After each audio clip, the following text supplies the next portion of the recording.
Hello, you beautiful human being. Welcome to another Tantra Tuesday. I'm doing something different today, kind of. I have been studying non-dual Shaiva Tantra for the last 4 or so years. And that's been through various mediums, books, audiobooks, online resources, online gatherings, in-person gatherings, retreats, etc. And I've really resonated with it, really, really, very much. And to the extent where I want to not just solidify my teachings, but share my teachings, my learnings, solidify my learnings by sharing them, because they say that the best way to master something is to be able to teach it. And these teachings have become so valuable to me because they were ideas and concepts that I had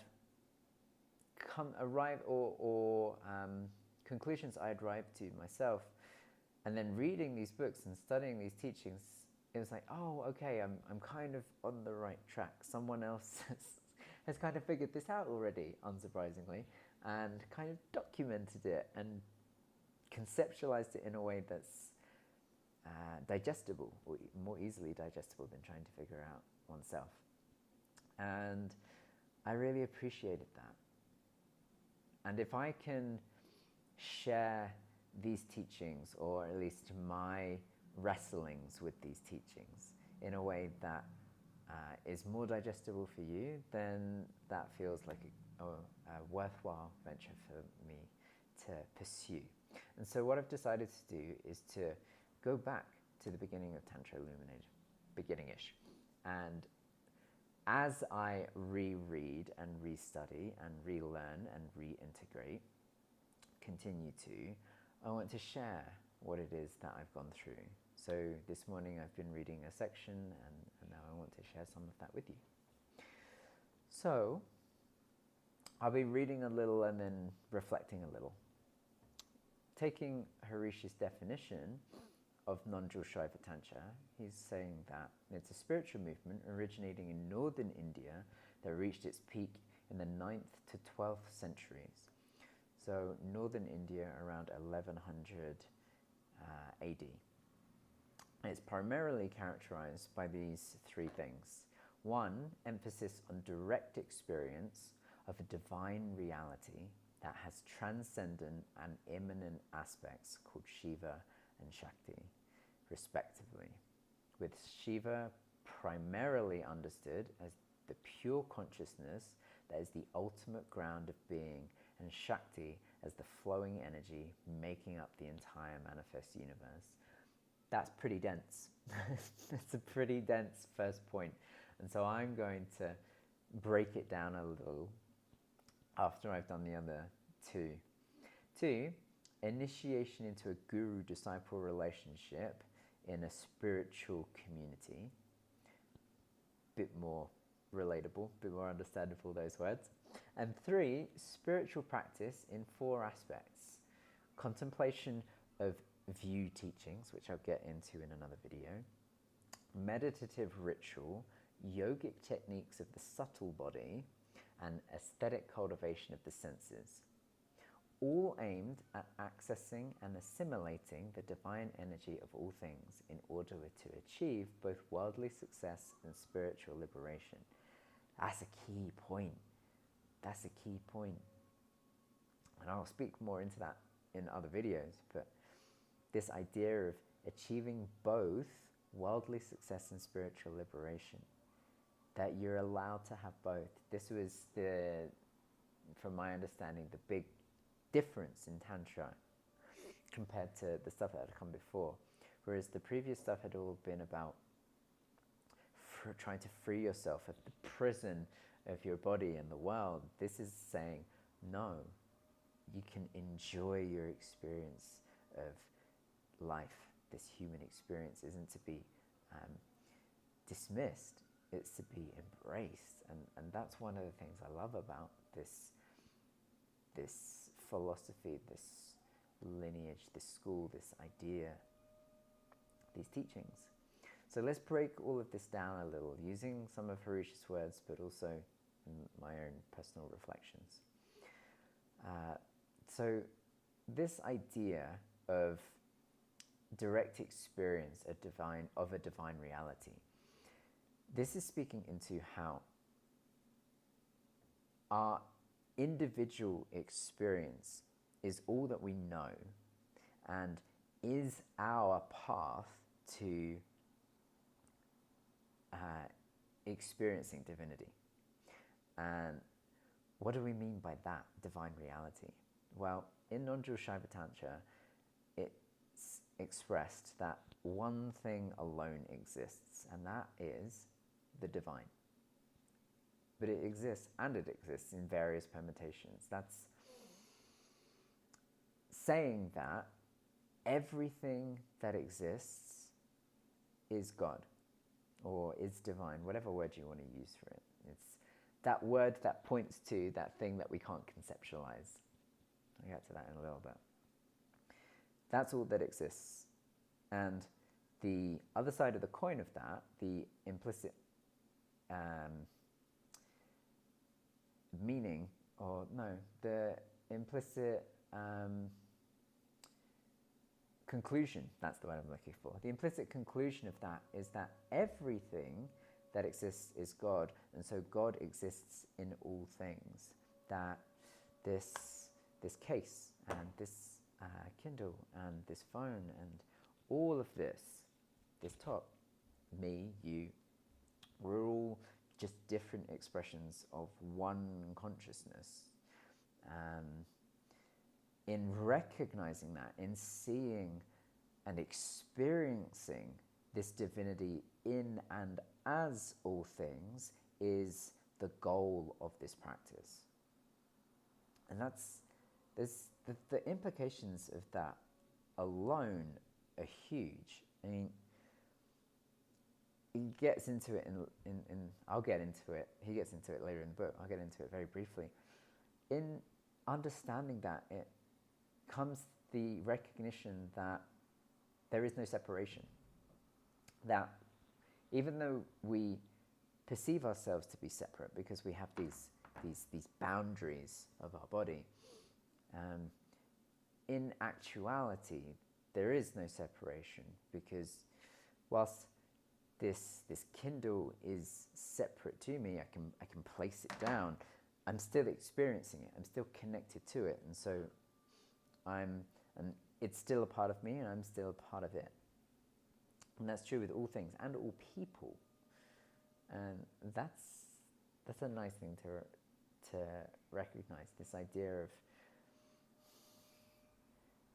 that we're all one consciousness, just expressed in different ways. And so I am you and you are me, and the implications of that, meaning that if I hurt you, I'm hurting myself, and vice versa. And how can we come to a point where we're actually all in service of one another, because in doing so we recognize we're in service to ourselves, in a way. So there's this idea in tantric teachings of the divine having two aspects, and this is where we get this conceptualization of Shiva and Shakti. And Shiva represents the transcendent aspect of existence, and Shakti represents the immanent aspect of, or experience of, existence. And what does this mean? So Shiva is typically personified as a male deity, and Shakti as a female. And the characteristics or understanding of the masculine, or Shiva, or male deity, is that it's simply pure consciousness. It's non-personal, it's utterly transcendent of all limitations and qualities, beyond the reach of the senses, speech, and mind. In short, it's the singular light of awareness that makes everything possible.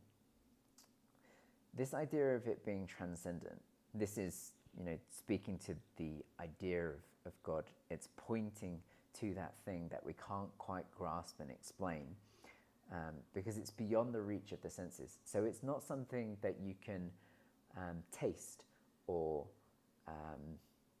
smell or see, and it's not something that you can conceptualize through speech, or it's not something you can verbalize through speech or conceptualize through thought, because it transcends all those things. It's kind of like, the way I see it, it's kind of like the color blue. You can't explain the color blue other than by showing examples of it. You can point to it, you can experience it, but it's as if it transcends explanation and conceptualization and experience.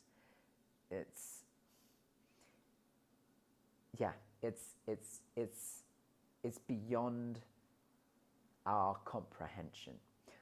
We experience it all the time. We have that thing inside of us that we recognize is there, but if we try to explain it, nothing suffices.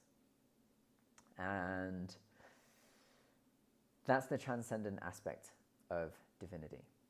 And the flip side of that, the Shakti, is the immanent aspect. And by immanent, it means something that can be perceived through the senses. And this is the entire manifest reality. The whole universe is the goddess, if you will, is Shakti. And that includes thought. That includes thought. That is part of the manifest reality. Manifest is a really interesting word, I found, especially around the idea of manifestation. So the etymological root of manifest is struck with the hand. That's the definition of it. Mane relating to hand, and fest relating to strike. And so my understanding of that is that it's the tangible reality. It's the thing that we can touch. It is what is conceivable. It's what is conceptual. And yeah, that's everything. That's everything that we experience. And so what this is saying is that divinity is the combination of the two.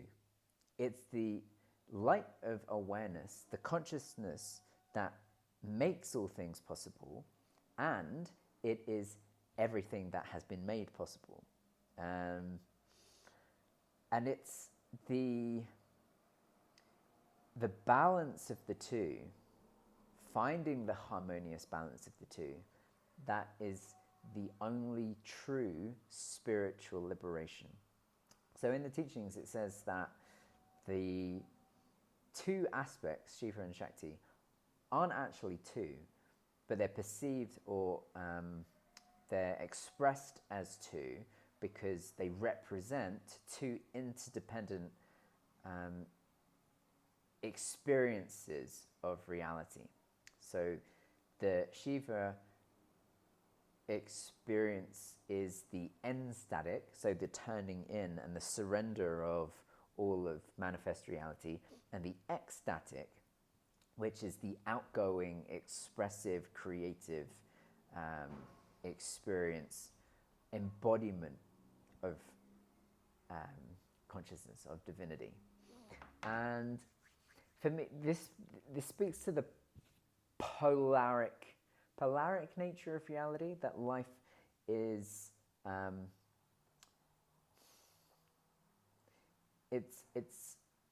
there's polarity. Polarity is how we experience reality. There's perception of the dualistic nature of reality, even though non-dual Shaiva Tantra says that no, it's not that it's illusion, it's just how it's perceived. And at the heart of all of that is non-duality, because there's just one consciousness, this transcendent, both transcendent and immanent. And this enstatic and ecstatic expression, to me, speaks into kind of like the intrinsic and extrinsic, or the introverted and extroverted. It's the turning in or the turning out. And it's saying that one of these is predominant in any given moment of experience. That both are there, but one is experienced more predominantly than the other at any one point. And so liberation is finding the balance between the two. And if one is predominant at any point in any moment of experience, it means I see that as the constant flickering between the two. And rather than getting so caught in one or so caught in the other, it's about how can you allow the two to dance in such a way that it creates the illusion of balance, that you're not too much or too predominantly in the transcendent. And this is, you're not too denying or escaping of reality. And then the flip of that is you're not too caught in reality that you lose sight of the transcendent aspect of it. It's, I mean, I wonder, I was going to say, is it a case of doing both equally? Do you spend as much time looking inward as you do looking outward? That would be really challenging, right? Or maybe we should be sleeping for 12 hours and awake for 12 hours. I don't know. But for me, that speaks to, or how frequently can you return to awareness throughout your day, or how frequently can I return to awareness throughout my day, so I'm not getting lost in the immanence, in the manifest of reality. I'm not getting so lost in the tangible that I'm losing sight of the divinity that resides in the awareness aspect. Yeah, how can we express our divine nature that's intrinsic to us extrinsically as well? I think this is the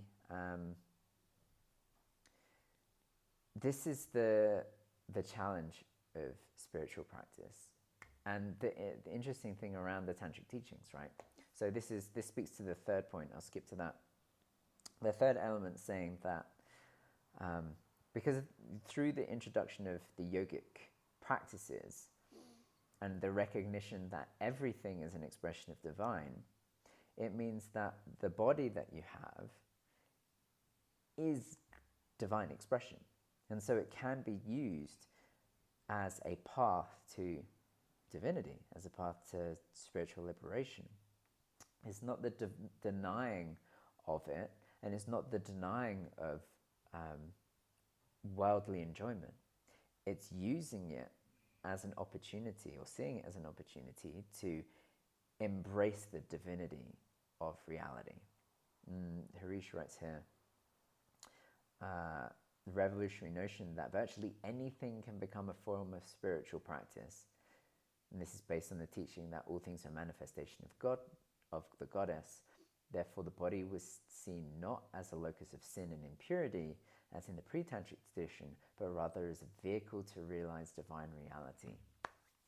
So how can you utilize not just the body, but your everyday experience of reality as an opportunity to see the divinity in all things? And this is, including the mundane, like doing the washing up, or walking the dog, or anything that you find mundane, rather than getting lost in the immanent aspect of it, finding the divine transcendence that resides within it through the cultivation of the senses. by enjoying the sensorial quality of life, you get to enjoy the divinity of it at the same time. And that's such a beautiful, for me at least, that's such a beautiful way of living, of living life, that everything gets to be beautiful. And get into more about that in later teachings. But the last thing I'll say is that because of this, it makes it really accessible to people, that there isn't this idea of needing to renounce life, money, job, status, sex, any of it. There's not a necessity to renounce how you live your life in order to embrace the tantric path. In fact, it's quite the opposite. It's created for the everyday person rather than for renunciants. And that's another reason I love these teachings and this lineage so much, is because it's saying, no, you get to enjoy your life, and that's okay.